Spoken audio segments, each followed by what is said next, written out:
Now suppose we want to make updates to these images. You can do this in the other external file and have it show up in InDesign. So here I'm just going to pick a random kind of image effect. So I'm selecting everything here, and then I'm going to go into filters, and there's a blur gallery here, and I'll just do an iris blur. I'm picking something that will make it obvious that the image has been changed, but you can use any type of effect that you want for your design. This is a good way to learn some of the stuff in Illustrator, is just to go in and start playing around with things.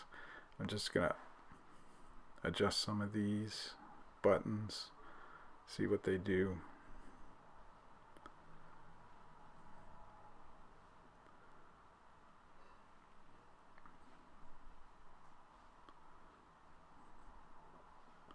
You don't want the background to stand out too much. If you're using a background on a page, you want it to fall into the background, because whatever text or images you're putting on the page should have their here it's updating the iris blur. I okayed it, and it's generating the iris blur on this photo. And you see the outside is blurred and the center is not. So go down, we do a save, and this JPEG, see the progress bar here, and this JPEG has now been changed with an iris blur. We go back to Adobe InDesign, you'll see there's no change in the image.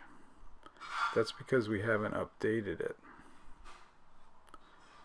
So the way you do that is in the links window, which is over here, or you can find it under the window.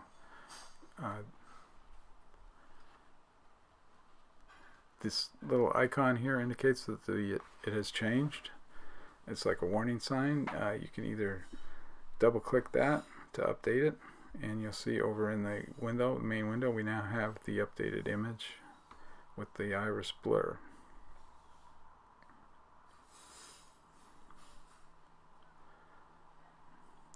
And then this file hasn't been saved yet, so because the asterisk indicates that, so we want to save it to somewhere so we don't lose any of our work.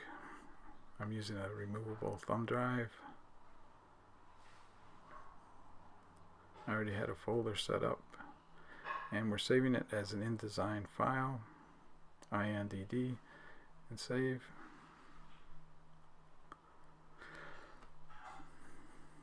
Now suppose I want to do the same thing with an Adobe Illustrator file. I want to make changes to it, so I'm just going to select some elements here and just change the color on them. So I'm holding the shift key and selecting these elements, and then I'll just try a different color. I don't think I'd really want to change the color for this design, but this is just for the demo. So there's a type of purple there. Now just click over here to unhighlight them and then save that.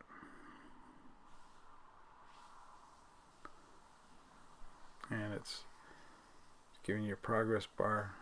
Sometimes with the thumb drives, the speed isn't that great. If this was local on that computer that I was using, it might be a little faster, but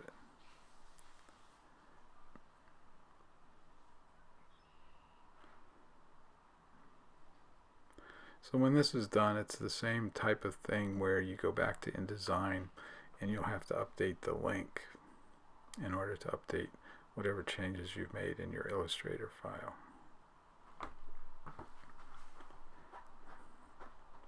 So we go back to InDesign,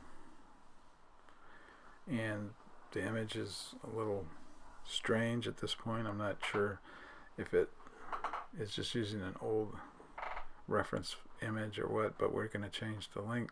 You have the warning sign again, and you can also use this down here that looks like a circular thing to update.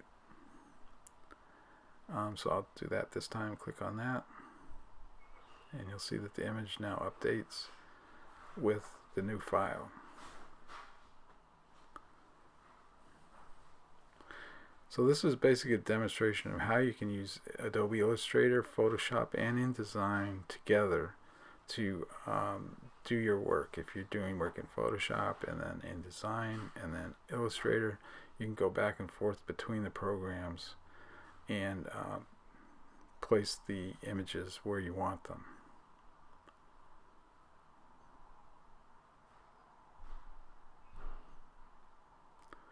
You also saw there that they were all CMYK.